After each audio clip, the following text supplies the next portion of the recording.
Au nom du Père et du Fils et du Saint-Esprit, ainsi soit-il.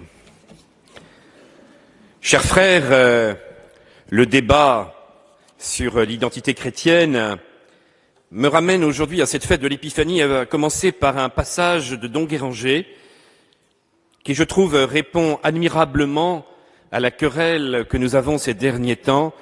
Est-ce que, véritablement, le christianisme ne devrait pas se limiter, en fin de compte, à une charité et à la morale, et il faudrait peut-être que dans une société où il y a de moins en moins de pratiquants, que les non-pratiquants ne revendiquent pas un héritage du christianisme.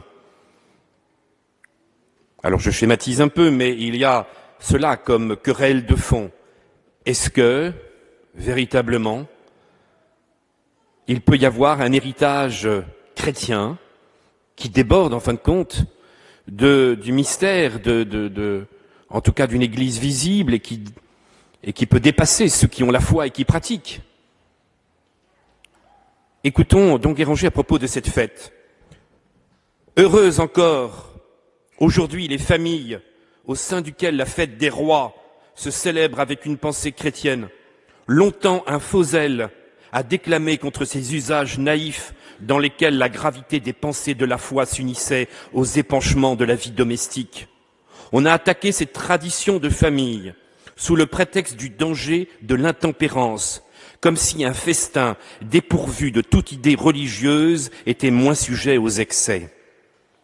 Par une découverte assez difficile, peut-être à justifier, on est allé jusqu'à prétendre que le gâteau de l'Épiphanie et la royauté innocente qui l'accompagne n'étaient qu'une imitation des Saturnales païennes, comme si c'était la première fois que les anciennes fêtes païennes auraient eu à subir une transformation chrétienne. Le résultat de ces poursuites imprudentes devait être et a été en effet, sur ce point comme sur tant d'autres, d'isoler de l'Église les mœurs de la famille, d'expulser de nos traditions une manifestation religieuse et d'aider à ce qu'on appelle la sécularisation de la société. Tout est dit, on ne peut pas accuser Don Guéranger d'être un admirateur du paganisme, et ce n'est pas nouveau que les fêtes païennes ou que les Saturnales aient pu être christianisées. Alors, chers frères, la liturgie nous révèle aujourd'hui un grand mystère. Et vous le savez, cette fête en Orient est plus importante encore que Noël. Et assez curieusement, ce 6 janvier, on ne célèbre pas en Orient uniquement l'adoration des mages. Ce mystère, qui est célébré de manière grandiose dans toute la liturgie orientale, célèbre principalement le baptême de Jésus que nous célébrerons évidemment vendredi aussi. Mais la liturgie d'aujourd'hui nous demande d'associer le baptême de Jésus et les noces de Cana. Parce que c'est un unique mystère qui se révèle en 3 parties. Quel est donc le lien, chers frères, entre l'adoration des mages, le baptême de Jésus et puis les noces de Cana, avec évidemment une distance importante, puisque il y a 30 années qui vont séparer, 30 années qui vont séparer ces événements. Donc nous ne sommes pas dans une reconstitution exacte, historique, à travers la liturgie, mais dans l'exposition d'un mystère qui doit nous faire vivre. Eh bien, le lien entre les 3, cela peut peut-être vous surprendre, c'est l'alliance nuptiale. C'est une histoire d'amour. C'est une histoire d'amour dont le symbole est l'amour de l'homme et de la femme. Quelle est alors la signification dans la liturgie profonde de ce mystère nuptial? Il faut d'abord regarder ce que les vêpres nous disent d'aujourd'hui à travers cette antienne des vêpres. 3 miracles ont marqué le saint jour que nous fêtons. Aujourd'hui, l'étoile a conduit les mages à la crèche. Aujourd'hui, l'eau s'est changée en vin à la table des noces. Aujourd'hui, le Christ a voulu être baptisé par Jean dans le Jourdain afin de nous sauver. Alléluia. Et à travers l'hymne des vêpres, Crudoelis Hérodes, le cruel Hérode, qu'as-tu à craindre de la venue du Dieu roi? Dans le fleuve, aux eaux pures, l'agneau du ciel est descendu, il nous le délivre par son baptême des péchés qu'il n'a point commis. Nouveau prodige de puissance, l'eau rougit dans les urnes et sommet de couler en flots de vin, l'onde change de nature. Les mages allaient, suivant l'étoile qu'ils avaient vue et qui les précédait, à sa lumière ils cherchent la lumière et par leur présent ils proclament reconnaître leur Dieu. Chers frères, nous sommes bien en présence du mariage. De quelle manière? Eh bien, notre Dieu s'est marié avec la nature humaine. C'est une alliance nuptiale. Et le thème des épousailles est tellement important. Il était déjà dans l'Ancien Testament où on annonçait une fiancée mystérieuse qui allait rejoindre l'époux.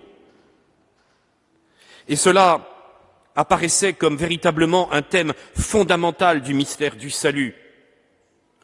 Le Cantique des Cantiques nous parle déjà de ce mystère et de cette femme qui va venir pour rejoindre l'époux. Le Cantique des Cantiques rappelle que cette femme est noire et pourtant belle, parce que justement elle va être purifiée par l'époux. L'auteur du Cantique nous dit que véritablement c'est la fiancée qui l'appelle. Viens du Liban, descends du sommet d'Amana et des hauteurs de Samir et d'Hermon. Sors de tes retraites impures des dragons, quitte les montagnes qu'habitent les léopards. Et cette fille de Pharaon ne se trouble pas, elle dit bien je suis noire, car elle peut ajouter qu'elle a été rendue belle par la grâce de son époux. Osez l'annoncer aussi. Il dit au nom du Seigneur, j'ai choisi un homme, et il ne m'appellera plus Baal désormais, j'ôterai de sa bouche ce nom de Baal, et il ne s'en souviendra plus. Je m'unirai à toi pour jamais, homme nouveau. Je sèmerai ta race par toute la terre, j'aurai pitié de celui qui n'avait point connu la miséricorde, à celui qui n'était point mon peuple, je dirai mon peuple, et il me répondra mon Dieu. À son tour, Tobie, du sein de la captivité, prophétisa avec magnificence la Jérusalem qui doit recevoir non seulement les Juifs délivrés par Cyrus, mais des peuples. Nos frères qui sont dispersés reviendront dans la terre d'Israël. La maison de Dieu se rebâtira. Tous ceux qui craignent Dieu viendront s'y retirer. Les gentils mêmes laisseront leurs idoles et viendront en Jérusalem, et ils habiteront. Et tous les rois de la terre y fixeront leur séjour avec joie. Ils accourront pour adorer le roi d'Israël. Ainsi, chers frères, nous célébrons aujourd'hui le mystère de l'union nuptiale parce que tout tourne autour du baptême. Et c'est le baptême de Jésus qui va éclairer l'adoration des mages et le mystère de Cana.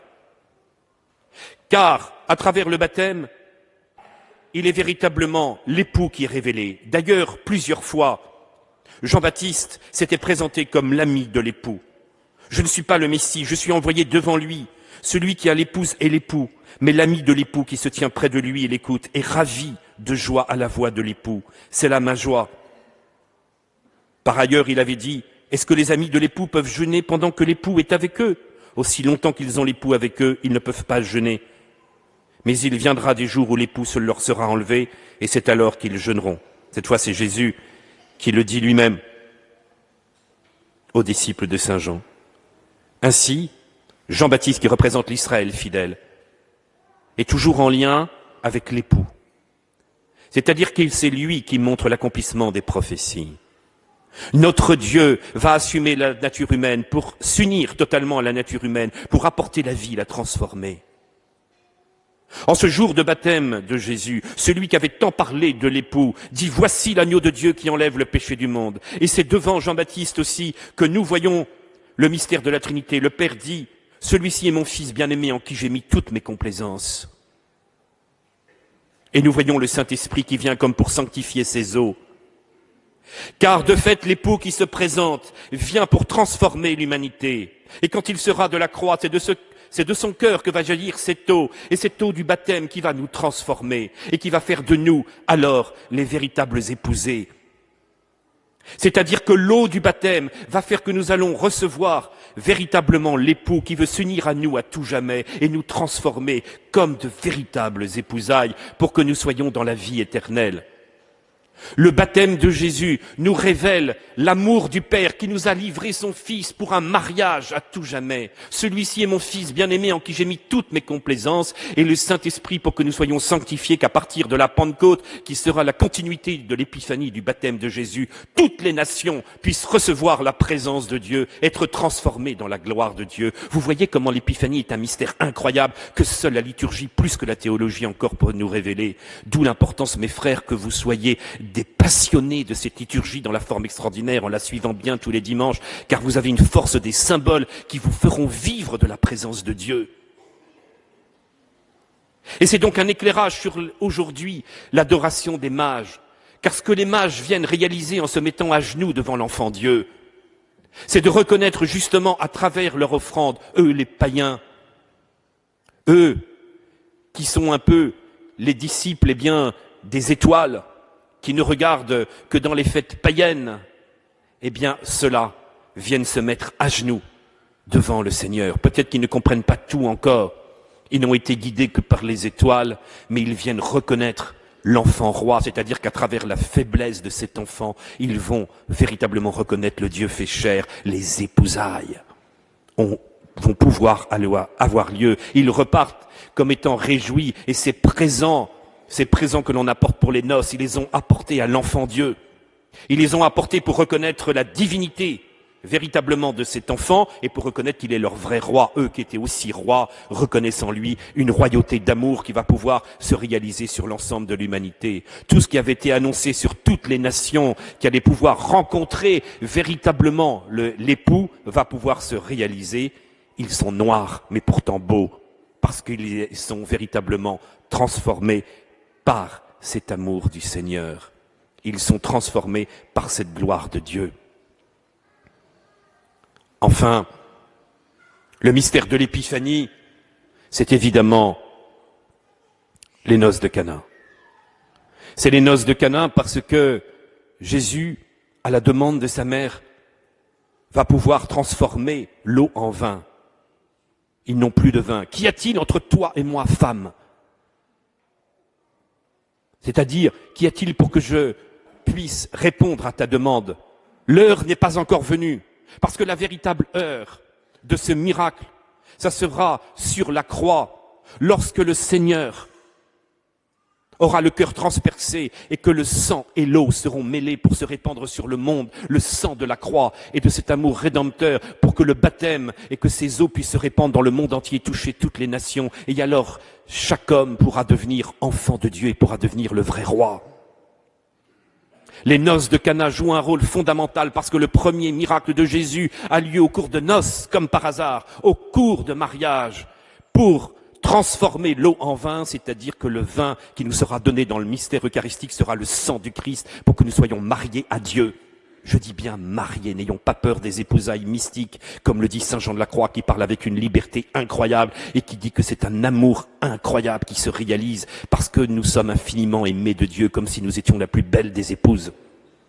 Alors, chers frères, voilà ce que nous devons vivre à travers ce mystère de l'épiphanie, mais à travers toute la liturgie. Vous voulez véritablement être dans la joie de l'épouse, mais cette fois d'un époux qui a un amour infini. Vous voulez véritablement le vivre, alors vivez de la liturgie. Que la liturgie ne soit pas qu'un petit rite, que la liturgie ne soit pas quelque chose uniquement d'habituel, mais que ça soit la rencontre mystique avec Dieu, que ça soit des véritables épousailles, que vous laissiez transformer par la liturgie et que nous puissions rentrer comme les mages d'aujourd'hui dans une véritable adoration pour contempler la gloire de Dieu. Chers frères et sœurs, nous rentrons avec l'épiphanie dans cette dimension d'une liturgie sacrale et mystique qui nous met en présence du roi des rois. Je voudrais terminer par cette admirable prière de Don Guéranger, et Don Guéranger, qui a si bien le sens mystique de la liturgie, nous demande de découvrir un peu plus profondément cet amour de Dieu. Et cette prière exprime justement la puissance de ce petit roi, de cet enfant Dieu qui, lui, va pouvoir justement nous faire rentrer dans ce don de l'amour infini. C'est vous, ô divin enfant, qui venez nous apporter tous ces biens et recevoir tous ces hommages. Croissez, roi des rois, Sortez bientôt de votre silence quand nous aurons goûté les leçons de votre humilité. Parlez-en, maître. César Auguste règne depuis assez longtemps la Rome païenne s'est crue éternelle. Il est temps que le trône de la force cède la place au trône de la charité et que la Rome nouvelle s'élève sur l'ancienne. Les nations frappent à la porte et demandent leur roi. Hâtez le jour où elles n'auront plus à venir vers vous, mais où votre miséricorde doit les chercher par la prédication apostolique. Montrez-leur celui à qui toute puissance a été donnée au ciel et sur terre. Montrez-leur la reine que vous leur avez choisie. De l'humble demeure de Nazareth, du pauvre réduit de Bethléem, que l'auguste Marie s'élève bientôt sur les ailes des anges jusqu'au trône de miséricorde, du haut duquel elle protégera tous les peuples et toutes les générations. Au nom du Père et du Fils et du Saint-Esprit, ainsi se dit.